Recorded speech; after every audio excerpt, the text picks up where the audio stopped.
Hello, everybody, and welcome to the Crawford Family Forum here in Pasadena. This is our event space for KPCC. We are your community public radio station, and we're so excited that you can join us today here for this event where we're going to be entertained and educated about the state of diverse books. So welcome, everybody, and thank you for coming. We have so many people who have spent their lives, their careers, since they've been very little, working on the issue of how to better inform, how to get more diverse, how to get culturally appropriate books and songs and music into the hands of so many. As you can hear, if you're listening on the live stream, we have an audience that is full of children, which we're really excited about. So you'll be hearing their little voices, no doubt, from time to time popping up. But let me, without any further ado, introduce our wonderful panel. Right here we have Celene Navarrete. Celene is above and beyond everything else. She's a mom, and she's a mom who, when she first wanted some diverse books for her children, some books that represented her culture and her language, she couldn't find any. So she began a mission to actually find them. She now is the co-founder of La Libreria, which I think many of you here in the audience might have seen the table set up outside. Really, really wonderful books. We'll hear more from Celene. Welcome. Thank you. Thank you for the invitation. We have Sara Quintanar, who is a music teacher. Now, she's just not any ordinary music teacher. She sees about 500 kids a week at Franklin Magnet School.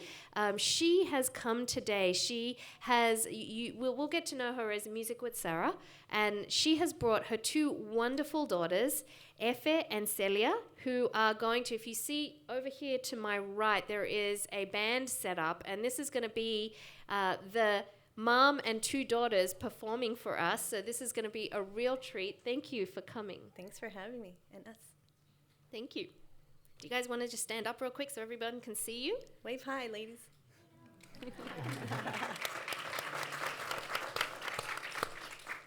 We have Rene Colato, who is a children's book author. He's also a public school teacher, a kindergarten teacher for over 2 decades. And he has written numerous books, which he will be talking to us about today and reading from. Very, very culturally specific and appropriate books written in both English and Spanish. Welcome, Rene. Yeah, thank you. Muchas gracias. Luis Orozco. Now, Luis has really been a great help to me in my process of reporting a lot about this. He has very shyly and reluctantly, always trying not to be the voice, because he's always telling me that there are other people who should be in the forefront. We dragged him here today and put him on the stage, but he is really a true expert in his own right, because so many of the artists and authors who we're going to be talking about would not be here today if it wasn't for someone like Luis Orozco. He runs Academia Cultural, which has been a home for many authors and musicians to actually have their work not just promoted and published, but done so in just incredibly beautifully professional way. And Luis and others are at the forefront of proving that there is a huge market for this. So we'll hear some more from him throughout. Thank you for having me. And bearing very, very little need for introduction, his father, in fact, did everybody know that Luis Orozco and Jose Luis Orozco are related? Jose Luis Orozco, you probably know. If you don't, he is probably the preeminent children's bilingual musical and literary educator. If your child has been lucky enough to have Jose Luis come to your child's school and perform, you know you're in for a big treat. I'm not going to do too much more of an introduction because Jose Luis himself will blow us all away by getting us off the right way. Muchas gracias para venir. Oh, es un placer. Gracias por tenernos aquí. So why don't you get us started? Okay. I'll start with this little instrument. It's called guilele or guitalele. It has a little body of a ukulele, and it has 6 strings. Guita, because of the 6 strings. Lele, because of ukulele. So, very diverse. It's probably Hawaiian and Mexican. Anyway, I want to start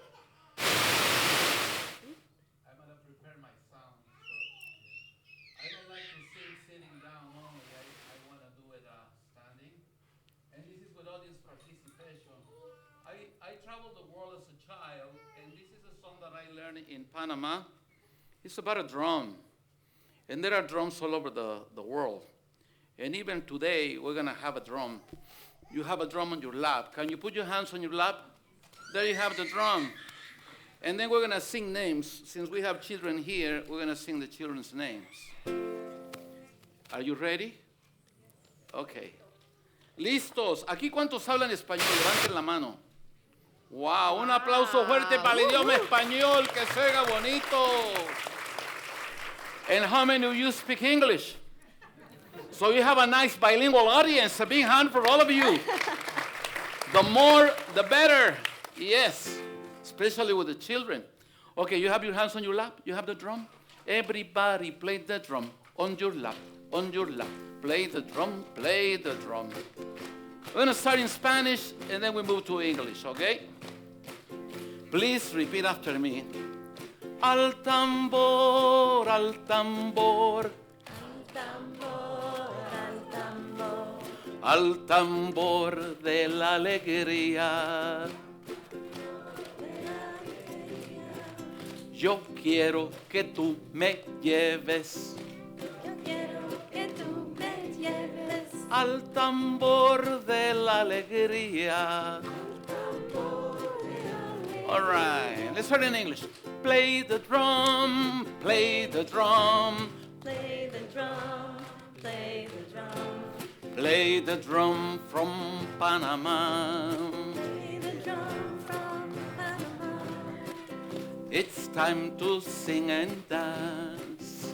It's time to sing and dance. Sing and dance and have some fun. Sing and dance and have. All right, we're going to start with the name. We're going to sing for Celia. Everybody say Celia. Celia. Amiga mía. Amiga mía.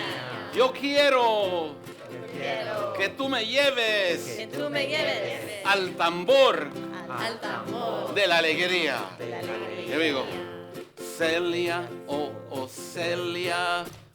Celia, oh, oh, Celia. Oh, Celia, amiga mía. Oh, Celia, amiga mía. Yo quiero que tú me lleves Yo quiero que tú me lleves al tambor de la alegría. al tambor de la alegría. And now we have a boy right here. What's his name right here on the second row? What's his name? Demian. All right, everybody say Demian. Damian. This time, clap your hands. Everybody, clap your hands, clap your hands, clap, clap. Here we go. Demian, oh, oh, Demian. Oh, Demian, amigo mío. Yo quiero que tú me lleves. Yo quiero que tú me lleves al tambor de la alegría. We need another girl right here in the second row. The name? Emma. All right, everybody say Emma. Emma, oh, One more time, Emma.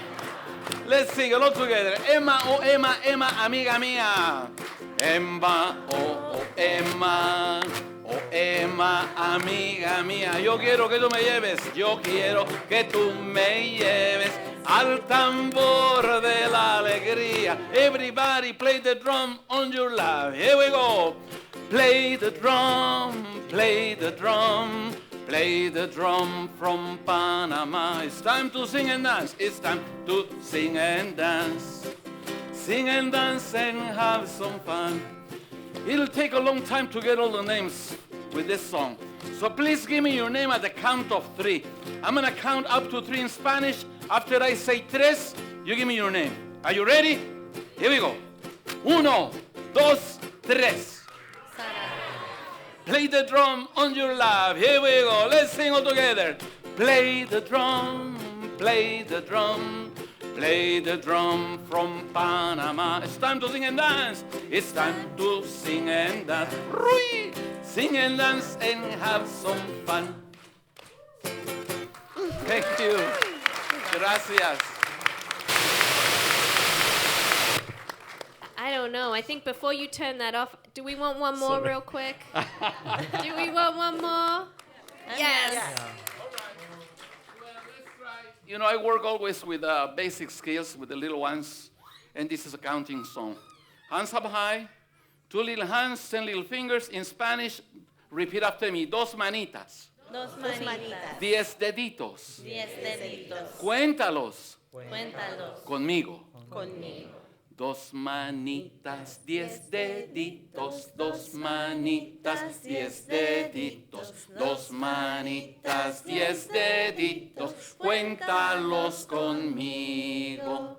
1, 2, 3 deditos, 4, 5, 6 deditos, 7, 8, 9 deditos y uno más son 10. 2 little hands, 10 little fingers. 2 little hands, 10 little fingers, 2 little hands. 10 little Great. fingers, 2 little hands, 10 little fingers. Count them all with me. Here we go. 1, 2, 3 little fingers, 4, 5, 6 little fingers, 7, 8, 9 little fingers, and one more makes 10 little fingers. All right. Thank you. Gracias.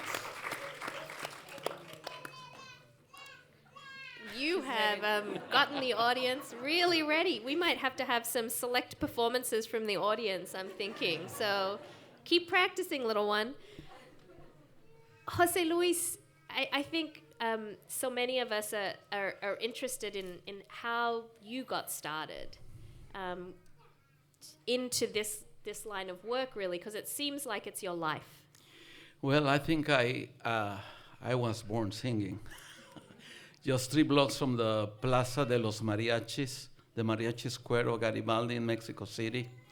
My mother used to sing to me, my grandmother too. My father played the violin at home. I became a member of the Mexico City Boys Choir, and I traveled the world visiting 34 countries. I left home when I was 10, and I went back when I was 13. And here in the United States, I started working in the schools in 1970. As soon as I got here, I started singing in the schools in the San Francisco Bay Area, and then all over the state, and then all over the country, and now everywhere. And back when you first were in the Bay Area, what was the reception like? I mean, we have clearly a very friendly audience here today. It's embraced. People want it. But back then, when you were doing bilingual songs and stories, was it a challenge? Was there a sense of, why are you doing this? We just need it in English? It was not actually a great challenge. I was in San Jose first, which has a high number of Spanish-speaking people, and even at that time in 1970. And there was a need for the Spanish speakers to get their culture and language reinforced. There was a lot of money for bilingual education, and I got a job with a bilingual program in Berkeley, which actually coordinated a consortium of 5 school districts in the San Francisco Bay Area: Berkeley, Richmond, Oakland, Union City, and Daly City. So it was not hard. It was easy, especially doing it in Spanish while I was learning English. So as soon as I learned English, and I started translating some of the material into English, so the Spanish speakers would learn English through the songs, and then the English speakers would learn Spanish through the traditional songs that I learned as a child, and then I started writing my own material. And why such a young audience? You really are able to speak to the littlest ones. You could be targeting much older or adults, but you have a real way with very young children. Well, I also actually, at the very beginning, the first school I visited was a high school, Monte Vista High School in Cupertino, and it was a Spanish class, so it was very well received. And I can work actually any levels, even I sing for seniors. But now the emphasis is in with early childhood, because there is a great need. The earlier we give the information to the children, the better.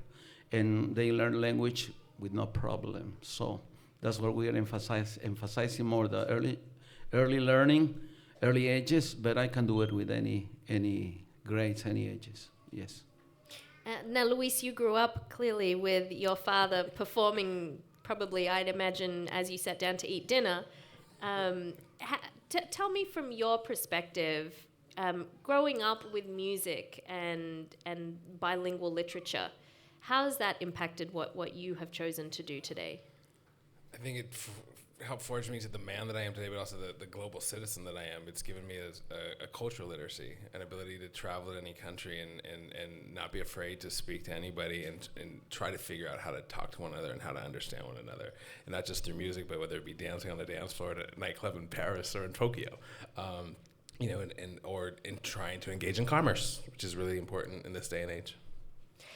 You have, you kind of now help run your father's business. You promote him and many other lesser known authors and musicians. I wonder if you can just tell us, when we were starting to look for books, and I'm sure many of you out there have had that struggle, you can't just show up to a Barnes & Noble or even to a Walmart or a Kmart, which sells children's books, go to the bookshelf and find a good book in Spanish. And this is Los Angeles in 2015. This is true. It's unfortunate. We're in a city that's, I think, 50% Hispanic. I think the school age is hovering well above that. I think it's concerning, to be honest with you. If you look at trends in media, if you're looking at radio and television, the audience is, in fact, speaking Spanish. And we do actually have a thriving Spanish newspaper in town, if not two. So I think there's a big opportunity. I commend my friends at La Libreria for bringing in Spanish books because they've been needed for a while now. I think my role has been really connecting the authors with their audience, with the parents, the teachers, and the students, so that they'd be aware of the content that's out there, and also knowing the source behind them, people like Rene Colato Lainez and Jose Luis. Good introduction to Rene. Tell us, Rene, how you decided to write your first children's book. I am a teacher. I teach kindergarten. And when I became a teacher and I discovered those beautiful books in the classroom, I fell in love with all of them. Because I always had the idea to write a story, to write a book. But up to that point, I didn't know what kind of books. But when I saw the children's book, they were calling me. They called my name. Say, come on, write one your own book. And that's the way I started. I started actually in my classroom writing books for my own students.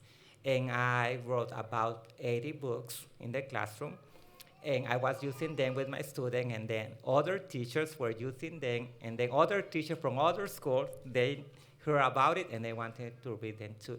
So it was through that way that I had the great opportunity to meet Alma Florada and Isabel Campoy, two great bilingual writers. I love them so much because they were the one who told me, Rene, you can do it. Now it is time for these books to leave the classroom and go and fly. They can fly to the world so other children can read them. So I followed their advice and I started to submit my work, and that was the beginning of my career as a writer. I want to say something about Rene. If you're a parent, a grandparent, an uncle, and aunt, if you have young people in your lives in Los Angeles, or anybody who's listening to this, because I've had this conversation privately with friends or I've had it with other associates on the phone, you should buy a copy of Rene's books. No other body of literature in this day and age speaks to the struggle of many, many of the kids that are enrolled in our schools, that walk on our streets, than Rene's books. And it's just a beautiful body of work that I recommend to everybody. Deepa sharing one, The Norte al Sur, which is actually illustrated by an illustrator we also work with by the name of Joe Cepeda. What other story tells, a family, a child about, the emotional development and the social emotional experience of a child who's torn away from their parent because of questionable documentation status. So I want to ask both of you a question, because I've done a lot of work covering children's literature in English and Spanish and in other languages. And when I interviewed some of the top editors at big children's publishing houses, we had this story idea once, because many of us who all of a sudden become parents and we're reading books to our kids, all of a sudden we think, hey, I could write a children's book, right? And in this day and age of do-it-yourself and self-publishing, many parents do. And so we wanted to ask the question, what makes a good writer?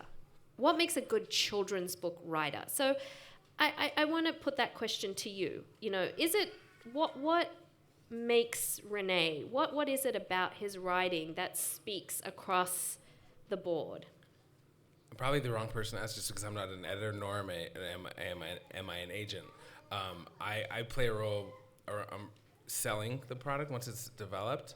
I meet writers all the time and refer them to agents and editors, and I still can't figure out why they won't publish a lot of the work that's presented to us, because there's beautiful stories out there. Everybody's got a story to tell. Everybody's got a story that they can put down on paper, but there's a lack of diversity in the writers that are being published today and whose stories are being put in front of the public. We'll get to that in a sec, Yeah.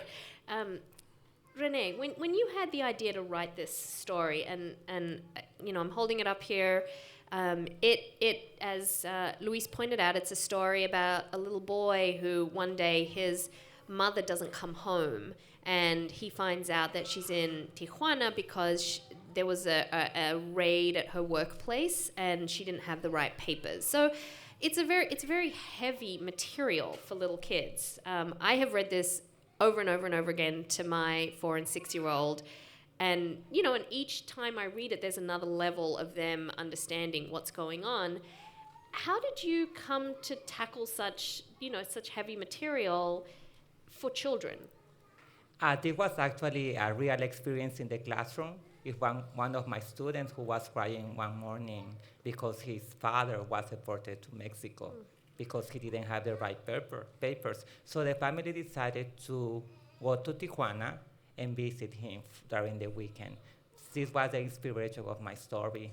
And of all the things that I write, I think that immigration is the one that is close to my heart because I am one of them. I have to leave my country due to a civil war in El Salvador, and I have to walk in 3 countries, Guatemala, Mexico, and then the United States. So I know, I have been through all the steps, being in crossing the border, being an illegal immigrant, then having paperwork just to work, like a work permit, then finally having my resident alien card, and now I am a USA citizen. So I have been through all the steps. So immigration is in my heart, and working with students who, minority students in my classroom, most of them, they are born here, but their parents are from Mexico or Latin America. Those are the stories. Those are the stories that I see every day in the classroom, and it is really hard. So I am trying to give those kids a message that this is going on to you right now, but there is always hope in the future. And that little hope is the one that can comfort you. So this book, I introduced like a seed that produces a little seed, but then if you take care of the little seed, it can grow into a beautiful flower, into a huge, wonderful tree. So that's the idea of the waiting for the mother and the child. You know, I might get you to just read us just one page so that everyone can get a sense of Rene's writing. Mama, Papa, and I live in San Diego. After school, Mama and I would work in our garden. Every day I helped Mama water the flowers and pull the weeds. But 2 weeks ago, Mama didn't come from work. That night, when she called us, we all cried together. She had been working at the factory when some men came asking for immigration papers, but Mama was born in Mexico and she didn't have those papers. The men put Mama and the other workers in a van. In a few hours, Mama was in Tijuana, Mexico. Thank you. Can I add about Rene that when you ask what makes a great children's book, I think that someone like Rene, he knows because he's been a teacher and he's reading to children every day. And I mean, I'm just speaking on your behalf, but I can feel that, like, I mean, and I've seen him in the classroom. When you're reading to children every day and you go through books, then you see what's absent and then you see what the kids need and what they're looking for. And you can introduce ideas that are important for the children to see in a book form. So I think he knows. And I think one of the things we're looking for is good, authentic literature. Did you write this in Spanish first? That was actually, I wrote that book in English first. It depends on some books, they are born in Spanish, and others are born in English. But it changed. It is like a long process since when you started writing the first story until it is published and you see the final book. There are so many changes. I think for those who can't see the book, what's important to mention to the listeners is that it's dual language. It's currently in English and Spanish, so it can be read in either language. And I wonder if when you say a book is born in English or it's born in Spanish, I like that. I almost visualize that happening. Do you do the translation yourself either way? Yes, I do. I do my own translation. Great. But I also have to wait until the end, until the book is ready in one language. Then it is time for me to translate it into the other And do you language. try out drafts on your kindergartners? Do you I- workshop it in front of them? In my students, yes, I do all the time. And also, I work There's with focus group. yeah, with all those words that I want words that can be translated into English into Spanish. So when it doesn't matter what I'm writing, when I know that I want that word that can work in two languages, I really work hard to find that word first. And do you have a piece of feedback that your students have given you that has made it into one of your books? A change maybe that... A change in the books. Yeah, sometimes when I see them snoring or like, yeah, so it is like that something is not really working. Yeah, but for my new book, Vámonos, Let's Go, it is my version of the Wheels on the Bus in English and Spanish. I asked them what a motorcycle said in Spanish and see what they can come. Okay. Yeah, so they are my big helpers. So if you're listening on the live stream, we are here at the Crawford Family Forum at KPCC in Pasadena, and we're talking about diverse books for children. I think I'm hearing some little ones getting louder in the background. I think we might need to satiate them with some music, and luckily we have on hand here Sarah and her daughters Effie and Celene. Celia. And we will talk with them afterwards, but how about we have them get set up? Okay. Well, actually, very quickly, Sarah, do you want to just I'll introduce the song. introduce them? How did they get started in music? Well, they got started with me after they were born. And when Celia was 1, I was ready to put her in a music class and didn't exactly know what to do. So I tried some music classes for babies, and then that's where my music classes for babies started because I wanted a music class for babies in Spanish. So I started mine. And so they started singing with me right away in class, and Effie came to work with me for years. And then they started playing violin and drums and then guitar, bass, clarinet. And so now they play with the school and they play with me when we can. We're excited. So Celia's going to play bass with me, and Effie's going to play cajon. Okay, and if any of the little ones from the back want to come up, we have area in front here where you could wiggle and dance and move. Any of the adults too.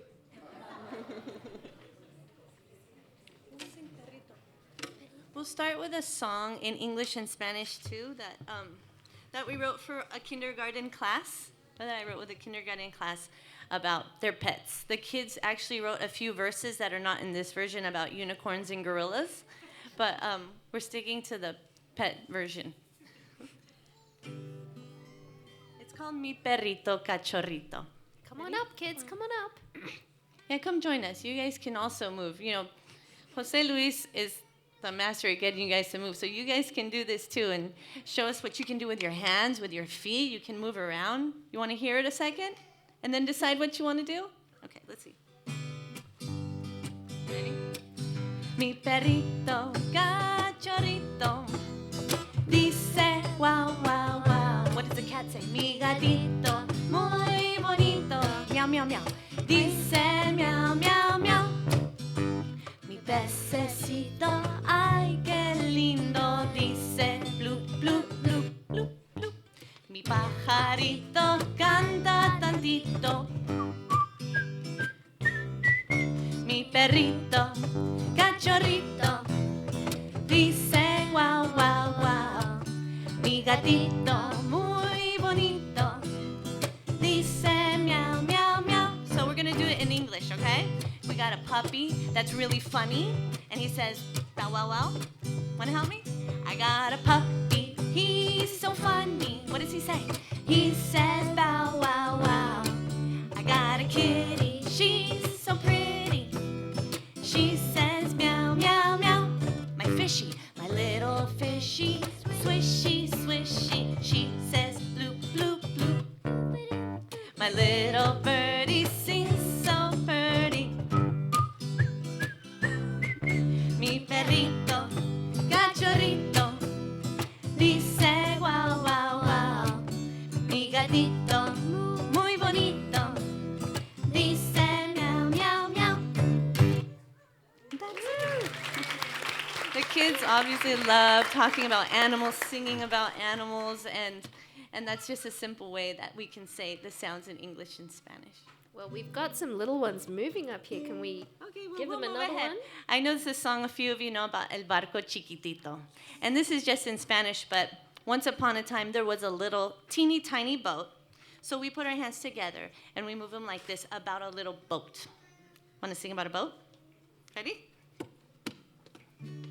Uno, dos. Había una vez un barco chiquitito. Había una vez un barco chiquitito. Move it. Había una vez un barco chiquitito y no podía navegar. Pasaron 1, 2, 3, 4, 5, 6, 7 semanas. Pasaron 1, 2, 3, 4, 5, 6, 7 semanas. Pasaron 1, 2, 3, 4, 5, 6, 7 semanas y no podía navegar.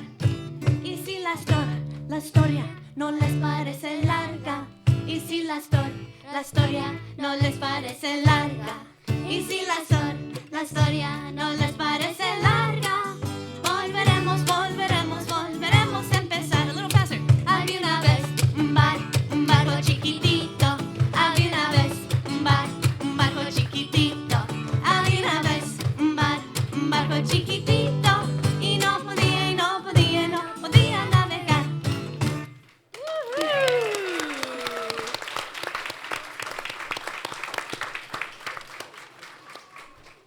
Thank you. Did you guys like that? Was that fun? Yeah? Do you guys think you want to be like Celia and Efe one day? No. Thank you guys. That was great. One reason I like them playing with me is so children can see that they can play too. That anybody can.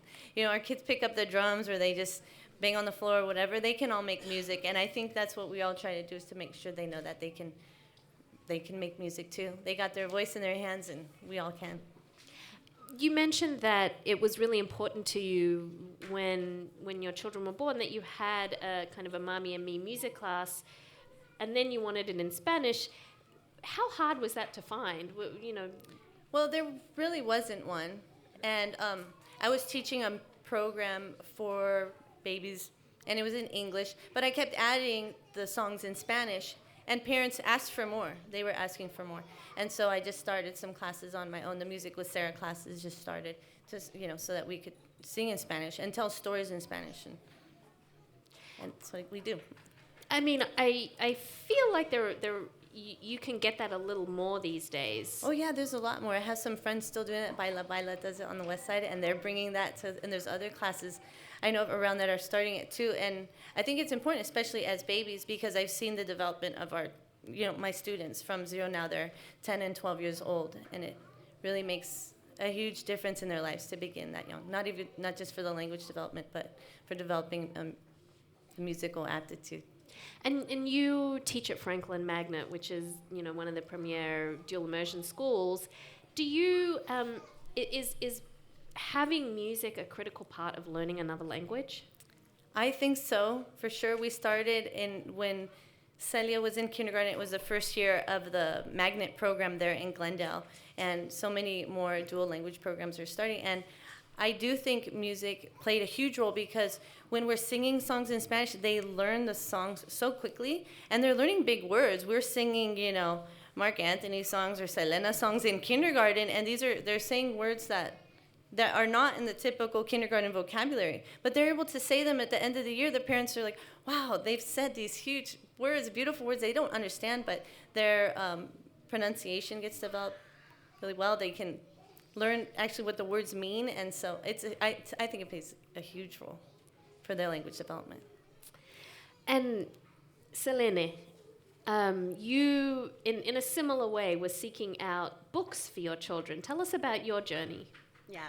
Well, Chiara Arroyo, who is actually here in the audience, and I, came out with this idea of having a bookstore with books in Spanish for children 3 years ago. Actually, we started with book fairs first in the schools, and then we opened an online store, and now we have the bookstore in Mid-City. But 3 years ago, when, our kids go together to the same school, and at that time, we were shocked to see the limited availability of books in Spanish. We couldn't believe it, especially, because we know that there is a very big tradition in children's literature in our countries. So it was very, very sad and disappointing to not find the books that we read when we were little. What kind of books were you seeing? Excuse me? What kind of books in Spanish were you seeing? What were your children being given to read in school? Well, many of the books that we saw there were actually translated, and we don't have any issues with translations. We have read books that are translated from different languages into Spanish, but unfortunately the quality of those books, the translations particularly, and sometimes also the quality of the literature contribution of the book was very poor, I will say. So we were not happy to what we see. So we said, well, we came up with the idea of starting La Librería, and Chiara, she has a journalist degree, and she's a book editor, and I teach classes on technology and business at Cal State Dominguez Hills, and we both, share a passion for children's literature. So we said, why don't we, start with this? So we started as a volunteers in the school, and then, as I said, we started with the book fairs, and then the online store and just for folks, if you haven't, I have a child also who goes to a public school, and one day here they were taking books out of the back of their cars and setting up a book fair in the cafeteria, and I think for many parents that really is the exposure to just books that are not Clifford the Dog translated into Spanish. Yeah, definitely. Quality, it's something very important. Nothing against Clifford the Dog. So, our story, what we saw at the school is something, it's a shared story. So everywhere that we go, we always have families actually telling us, you know what, we don't find the books that we want for our kids. So, and where do you find them? I mean, you have traveled to find them. Yeah, definitely. Maybe as you talk, you might want to show us. I see definitely. That really. So we have traveled to different countries. We've been in Mexico, Spain, Guatemala, for example, and we are always very happy to discover beautiful books over there. There is, for example, this collection from.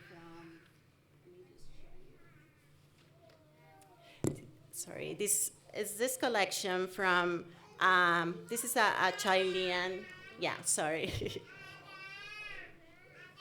are the books, the Cinderella, the Little Red Riding Hood, the classics books, but actually what is beautiful about this collection is that it's actually written in poetry. So Gabriela Mistral, which is a novel laureate, wrote these poems, and she actually used the same story, the original story, and you won't expect to see in one of these books, especially in the Little Red Riding Hood, Who to publishes see a these? happy ending, right? There is actually at the end of this story, the wolf eats the girl. So, but, and I mean, yeah. I think, I don't know if any of you can see that, but these are absolutely beautiful quality. I mean, just down to the paper and the cardboard that it's printed on. And where did you find these? These are from Chile. This collection is from Chile, and yeah, definitely quality is something that is very important for us. Not only, I mean, the illustration is very important, the stories are very important, and they have to be well written. You know, most of the books that we carry are written by Hispanic authors. We have some translations, but we are very careful about the books that we choose to include in our collection. Another thing that is very important when we talk about quality and the things that we find in all these countries that we travel to is that we don't censor the books that we include.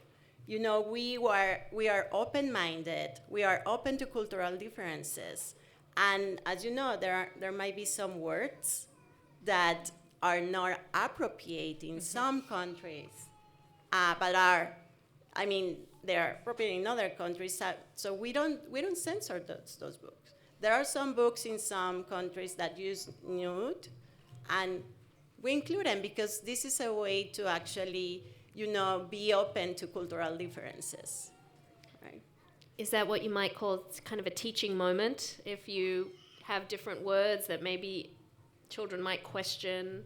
Yeah, but it's a way also to learn about other cultures, right? I want my kids to be exposed to words and to literature from everywhere, and to learn about other countries as well. And it's part of being a multicultural citizen, you know, to be a global citizen. I have books also from Guatemala. You know, I have several examples that right here.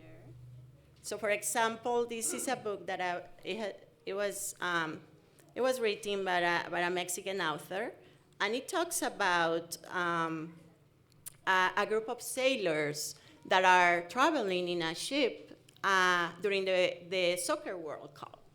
So one of the sailors actually narrates the story while the other sailors are sitting around him.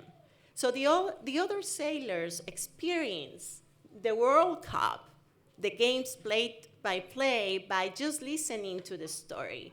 So with this, I want to see, you know, when we talk about multicultural citizens, especially, you know, in a country like the United States where there is a huge diversity, you know, we need to bring books that talk about this diversity.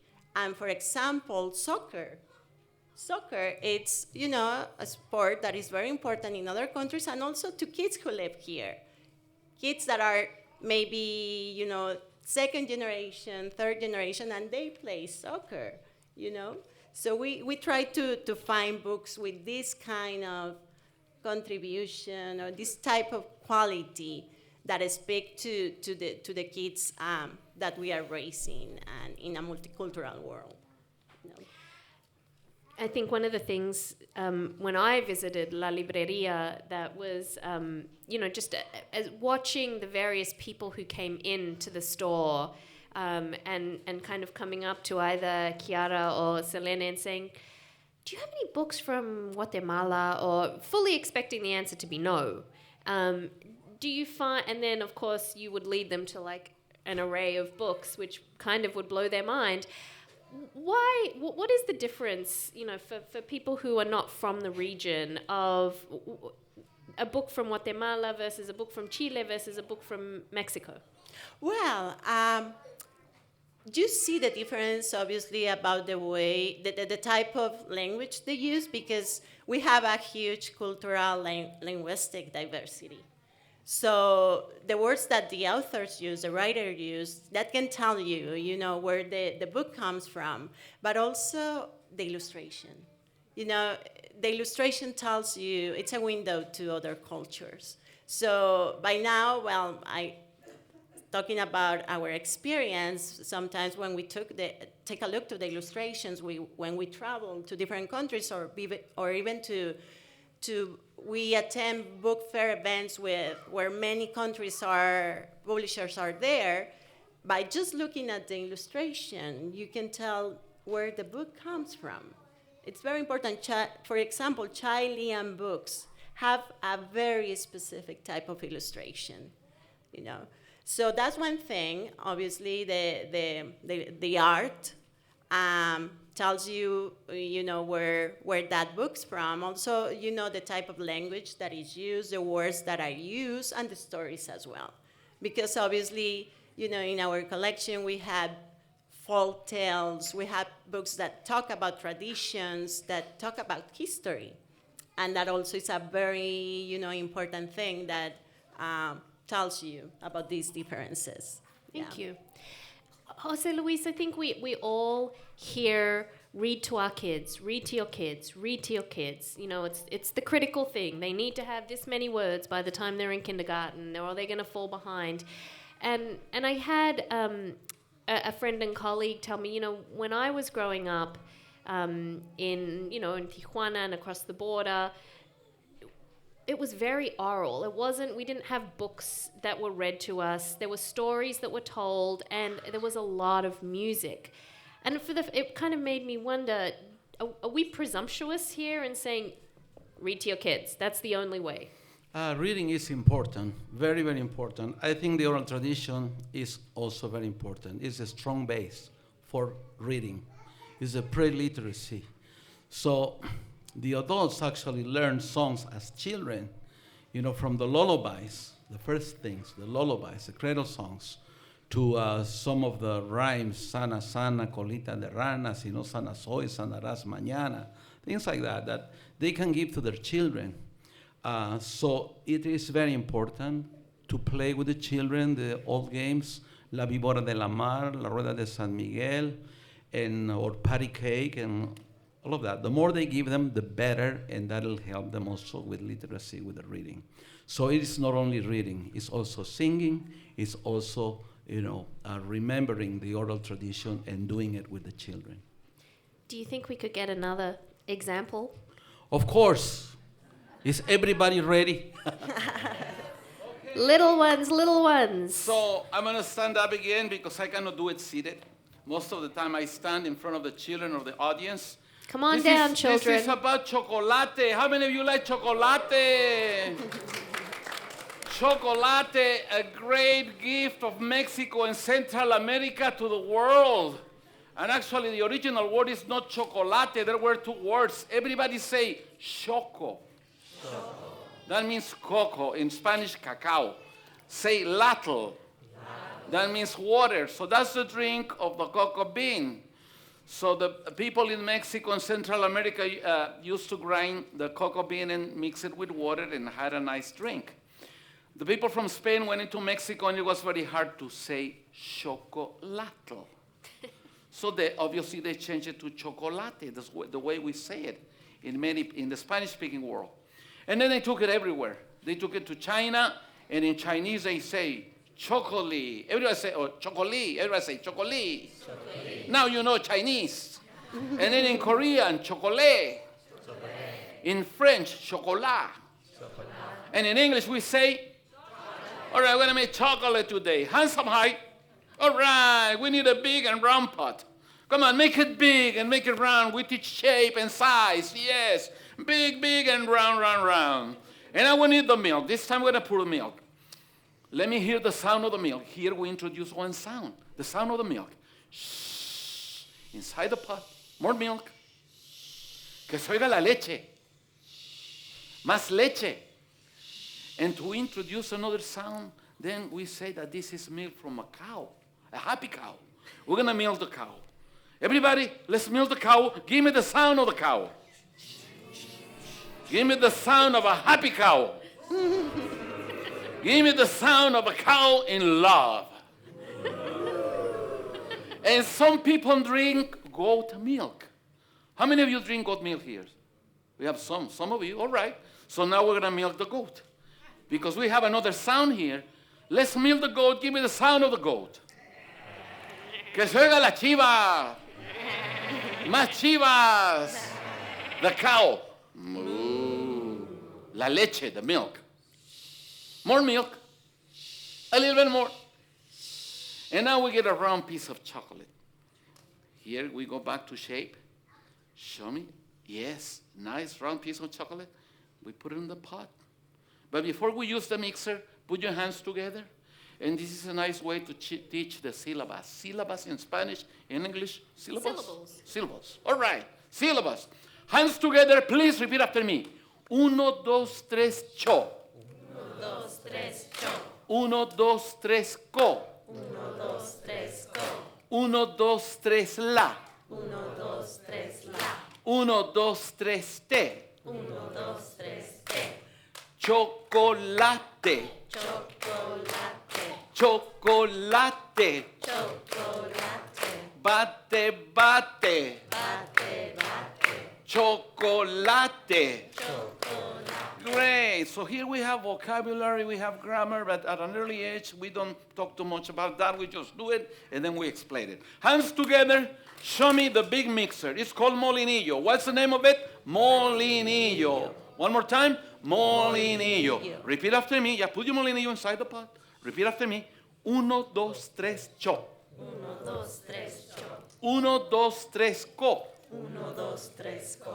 1, 2, 3, la. 1, 2, 3, la. 1, 2, 3, te. 1, 2, 3, te. Chocolate. Chocolate. Chocolate. Chocolate.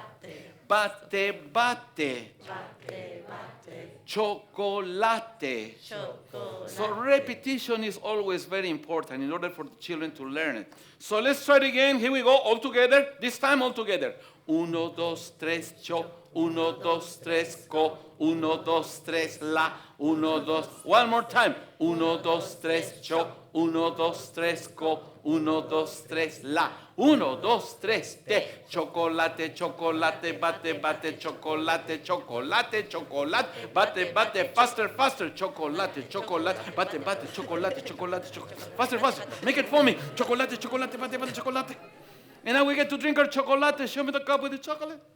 Tomamos chocolate. You like tamales? Yes. Show me your left hand. There you have a little piece of a tamal, a tiny bit. Give it a bite. And now we drink our chocolate. Do you like pan dulce? That's a Mexican pastry.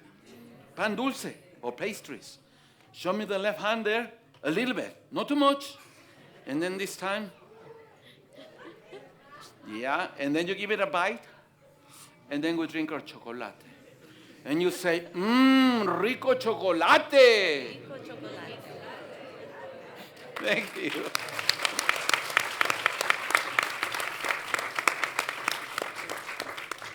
I feel like we all need to have some hot chocolate right now.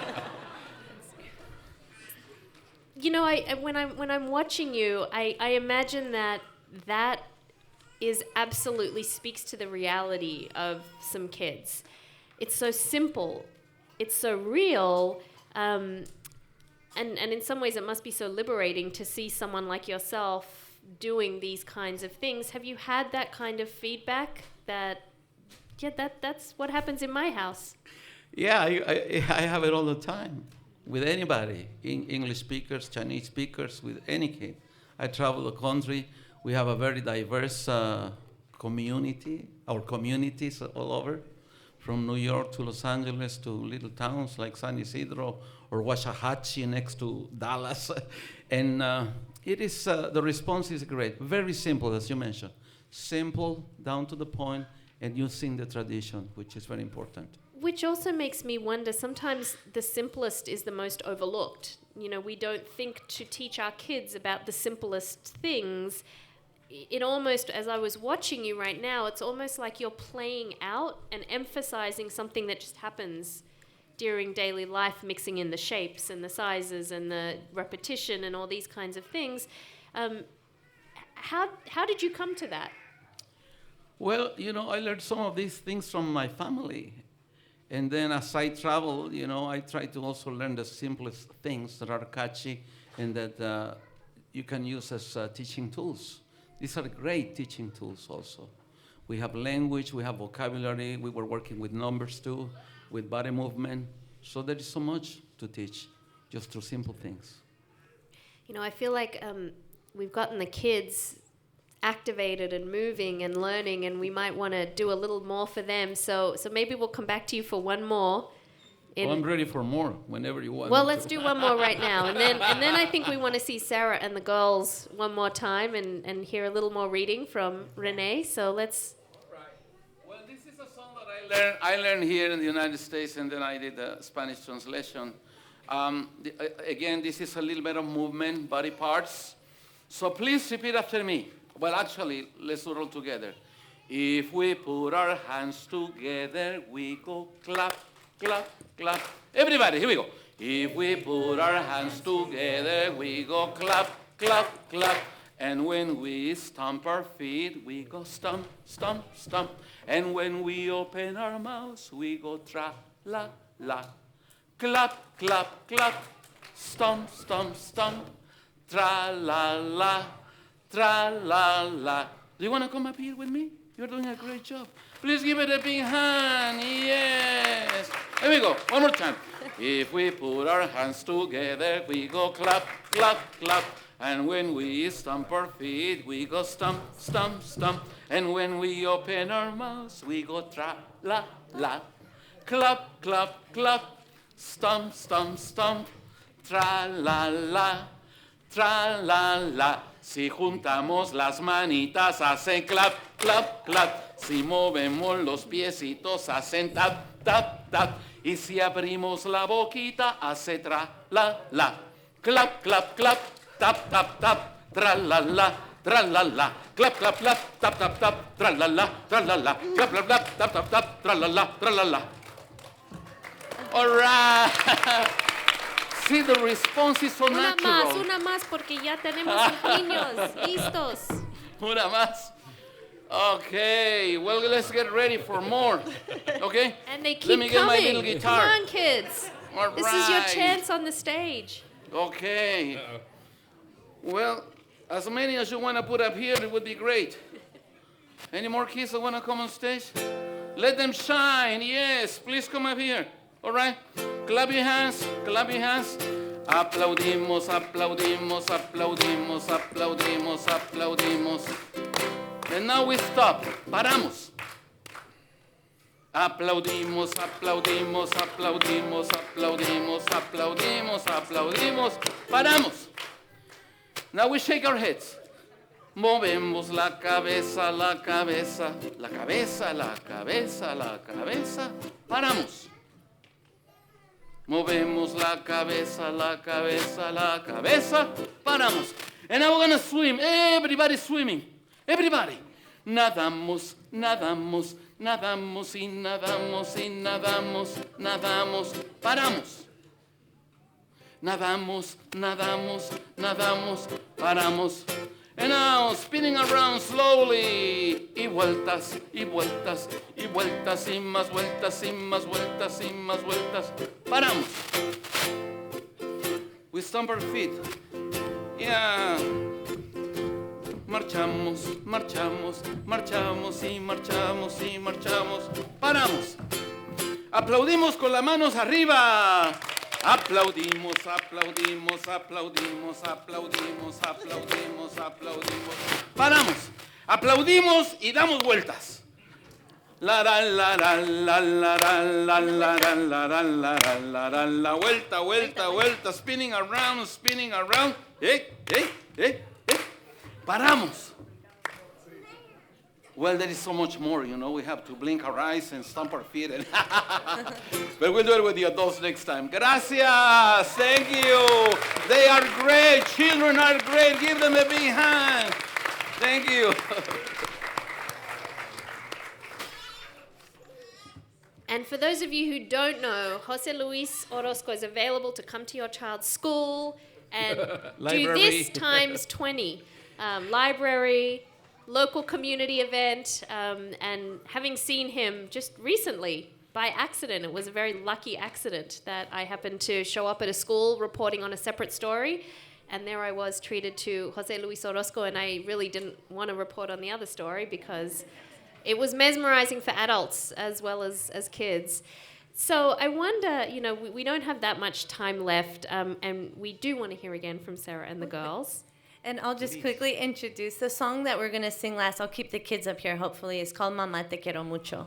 And the reason why we're singing this song today is because our kindergartners from Franklin, and we even have teachers here, and we also have the illustrator of the book, because the song has now become a book to share. And you were talking about simple words, and sometimes that does get overlooked. But the kids wrote the book or the song with me when they were in kindergarten, just saying the simplest phrases that they loved about their moms.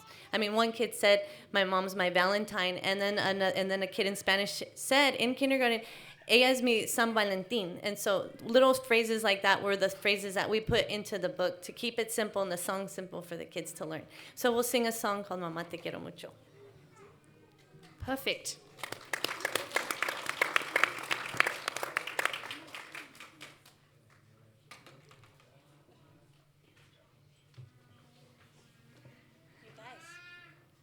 I see my friends over here too, but can you dance like this?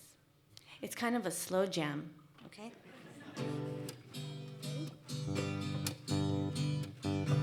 Mamá, mamá, te quiero mucho, mamá. Mamá, mamá, te quiero mucho. Me gustas mucho, mamá. Sorry. Tú eres mi San Valentín. Me gusta jugar contigo. You are my heart. Tú eres mi corazón. Mamá, mamá, te quiero mucho. Te quiero mucho, mamá. Again, mamá. Mamá, mamá, te quiero mucho. You're my favorite. Tú eres mi favorita. Me gusta cuando me das un beso, ¡mua! Me gustan tus abrazos, big hug. Te quiero muchísimo. Mamá, mamá, te quiero mucho, mamá. Mamá, mamá, te quiero mucho.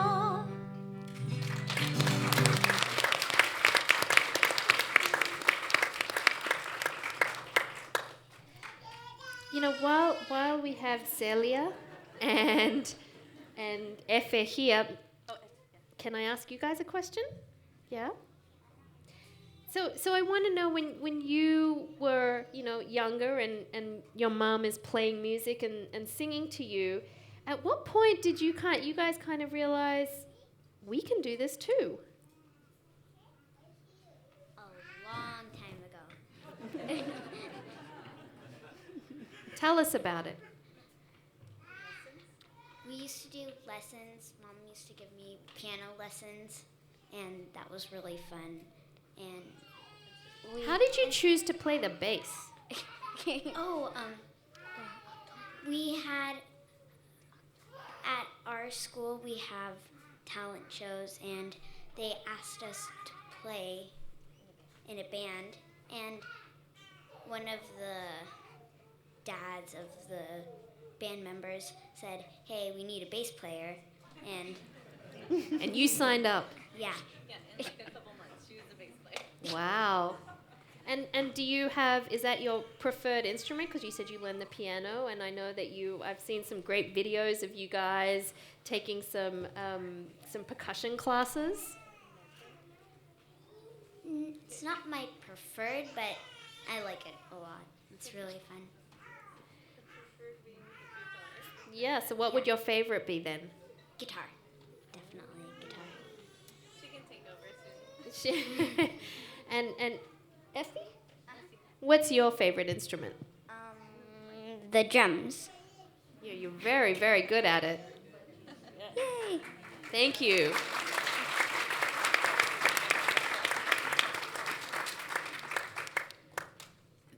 Rene, you have another book that you brought with us while we have the captive audience here in front. Yeah. Maybe we can just I do will a move short to the reading. Other microphone. Okay. Yeah. And if any of the kids want to come and sit closer. And is it okay if we read in Spanish? Do we understand Spanish? Yeah, I can do this in Spanish. This book is called The Tooth Fairy Meets El Ratón Pérez, and I wrote this book because when I came to the United States, I was amazed to discover that we don't have a ratón here. We have a tooth fairy. So this is the story, and I can do it in Spanish. Una noche Miguelito tenía un diente flojo y lo movió, y lo movió, y lo movió. ¡Ay, mi diente!, dijo, y lo puso debajo de la almohada. Pronto se quedó dormido. El hada de los dientes estaba en su castillo, contando su dinero, leyendo las cartas que le mandaban los niños. De repente miró una estrella que brillaba y dijo, "Oh, fantastic, a new one just for me." El ratoncito Pérez estaba en su cueva, mirando sus mapas, construyendo su cohete espacial para ir a la luna, que está hecha de queso. De pronto la luna le mandó la señal y dijo, ¡fantástico! ¡Un diente nuevo para mí! Tap, tap, tap, tap, clap. Here is my tooth. Crick, crick, crick, crick, lip. Aquí está mi diente. ¡Ick! ¡Guácatela! ¡A mouse! ¡Un ratón! ¡Yuck! ¡Wow! ¡Una señorita bonita! Who are you? Yo soy el ratoncito Pérez y yo colecciono dientes de niños por todo el mundo. Espera, acá en los Estados Unidos, yo soy la que recoge los dientes. Yo soy la Tooth Fairy, the number one. La princesa, o como tú dijeras, la mera, mera petatera. So, this one is mine. No, espérese, señorita. Yo soy el ratón Pérez y yo he recogido los dientes de los niños por todas partes, especialmente la familia de Miguelito, su mamá, su papá, su tío, su abuelita, todos en México. Yo tengo que continuar con la tradición. No, es mine, es mío, mine, mío, mío, mío, mío. ¡Oh, el diente voló! ¡Ay, Chihuahua! ¿Dónde está el diente? Oh, no, where is the tooth? So, do I finish this song? I have to do that? ¿Dónde está mi diente? ¿Dónde está mi diente? Dijo el hada de los dientes alumbrando en el closet. ¿Dónde está mi diente? ¿Dónde está mi diente? Dijo el ratoncito Pérez hueliendo de un zapato a otro zapato. Ahí está, dijo el ratón. Y con su lazo dijo, lo voy a atrapar porque es mío. No. Oh, no. No, mi lazo está muy corto y el diente está muy arriba, no lo puedo agarrar. Pues yo sí, porque yo puedo volar. I can fly. Y el hada trató. ¡Ay, casi! ¡Ay, el diente! No puedo. Yo soy muy grandota, no quepo en medio de esos libros. It's a beautiful tooth. Ya, es un diente muy bonito. Yo puedo subir a cualquier lado, pero eso está muy alto y puedo caber en todas partes. Y yo puedo volar, pero soy muy grande para meterme en medio. ¡Oh! Tenemos una idea. En Haití, sí, mira, rescatemos el diente juntos y será nuestro diente. ¡Qué buena idea! Mira, ponte en mi hombro, yo puedo volar y volar y volar hasta llegar a los libros. Sí, mira, charan, chachan, chachan, el diente está perfecto. ¡Bravo, bravo, bravo! Desde ahora vamos a compartir. Con mis dientes yo estoy haciendo un cohete para ir a la luna, dijo el ratón Pérez. Y con el mío estoy haciendo un hermoso y brillante castillo. Bravo, bravo, bravo, dijo el ratón Pérez y el hada de los dientes. En la mañana siguiente Miguelito se despertó y buscó debajo de la almohada y encontró 2 monedas y una nota que decía, de tus amigos para siempre. El hada de los dientes y el ratón Pérez. El final. Gracias.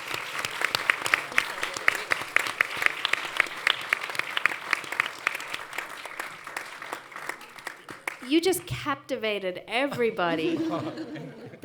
Thank you very much. Let's give one more.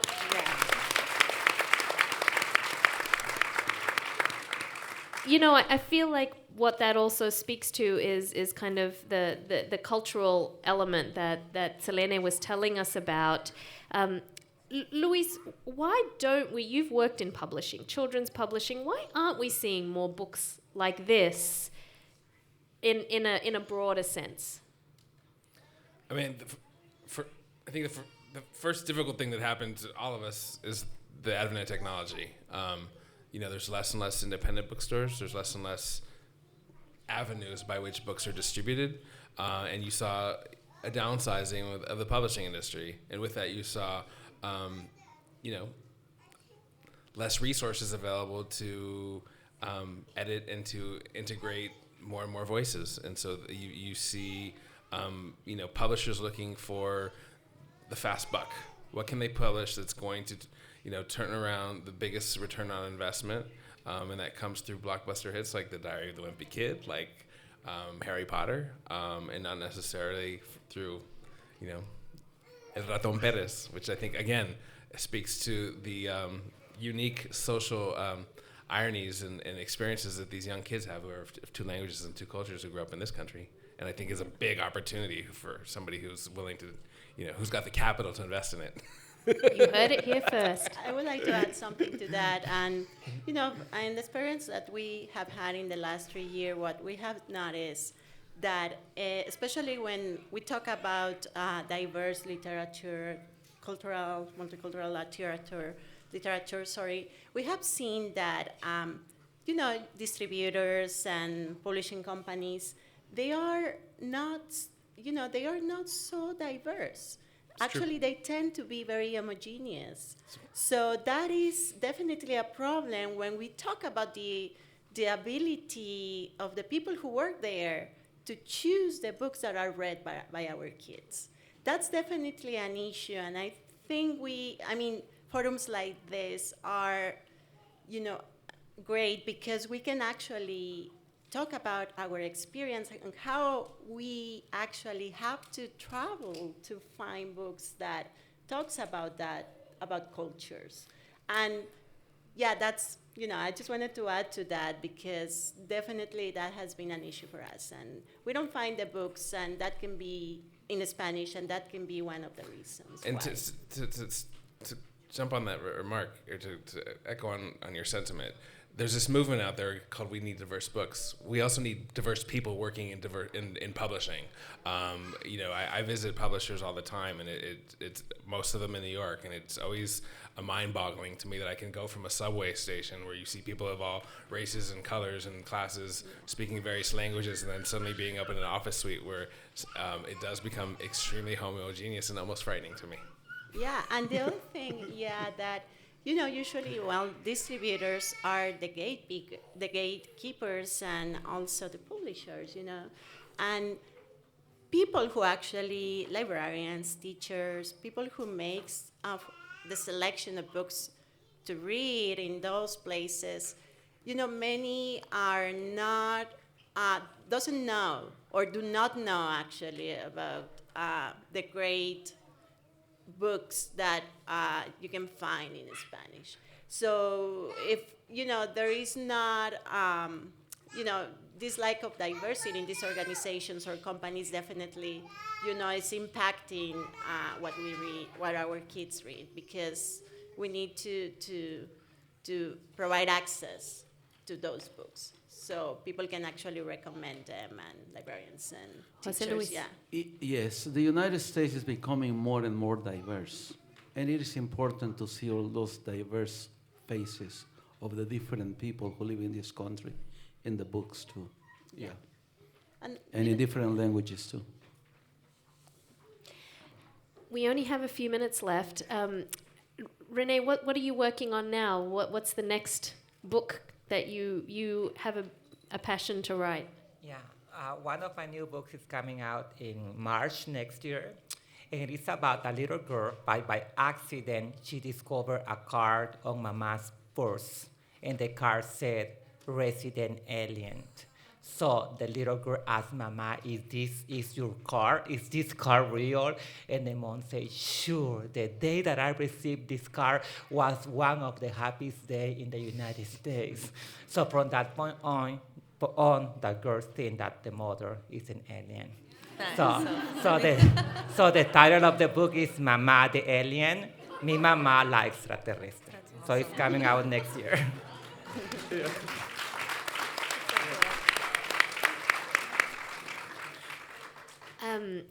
I want to give each one of you a last word and then ask Jose Luis if he can take us out with a song. Sure.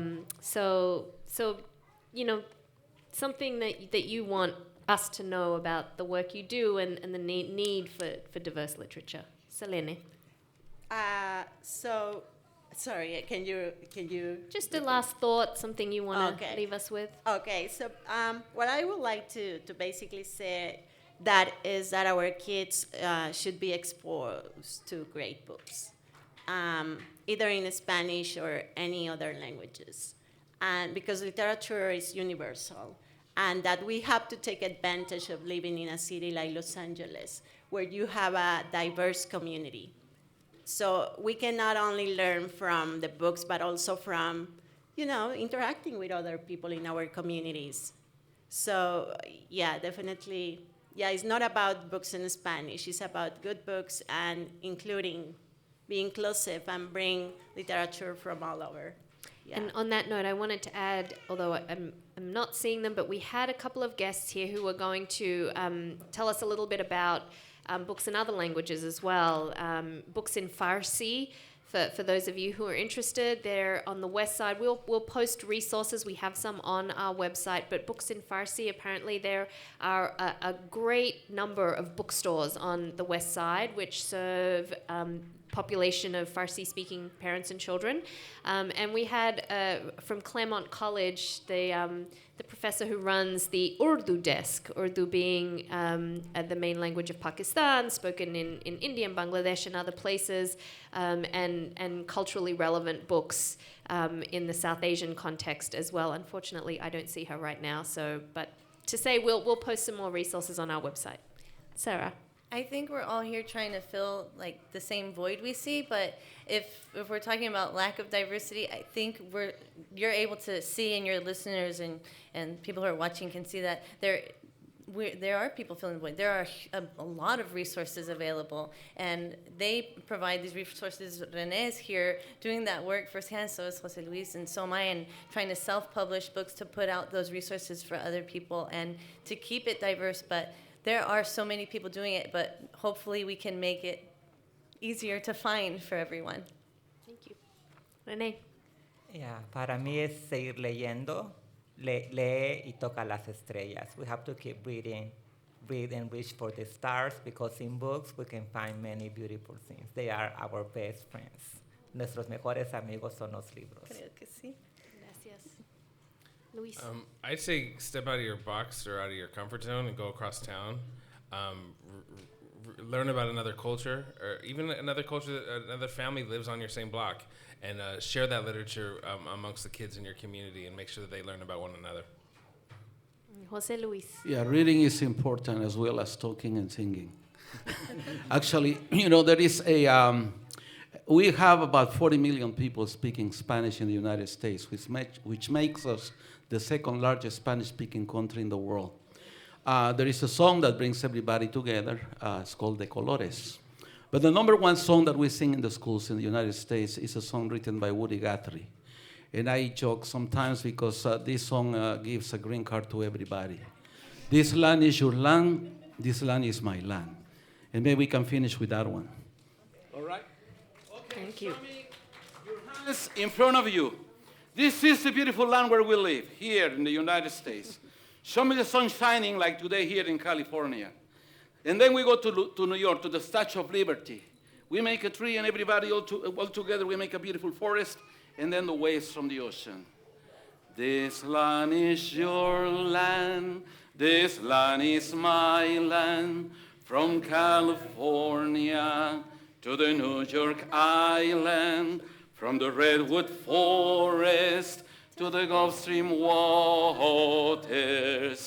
This land was made for you and me. Repeat after me. Esta es tu tierra. Esta es tu tierra. Esta es mi tierra. Esta es mi tierra. Desde California Desde California hasta Nueva York. hasta Nueva York. Desde los bosques Desde los bosques hasta los mares. hasta los mares. esta tierra es tuya y mía también. Esta es tu tierra, esta es mi tierra, desde California hasta Nueva York, desde los bosques hasta los mares. Esta tierra es tuya y mía también. This land was made for you and me. Thank you so much.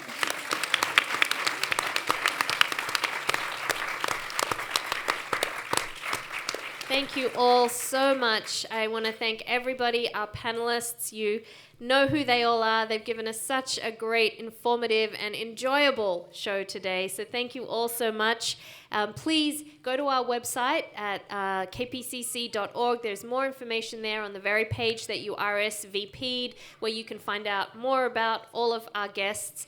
I want to give a very special thank you to the Crawford Family Forum team who put this event together today. It takes a lot of work to put these together.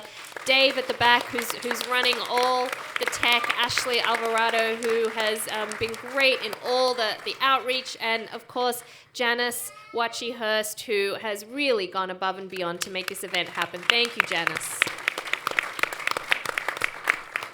And thank you to all of you, and hopefully we will see you again at a Crawford Family Forum event.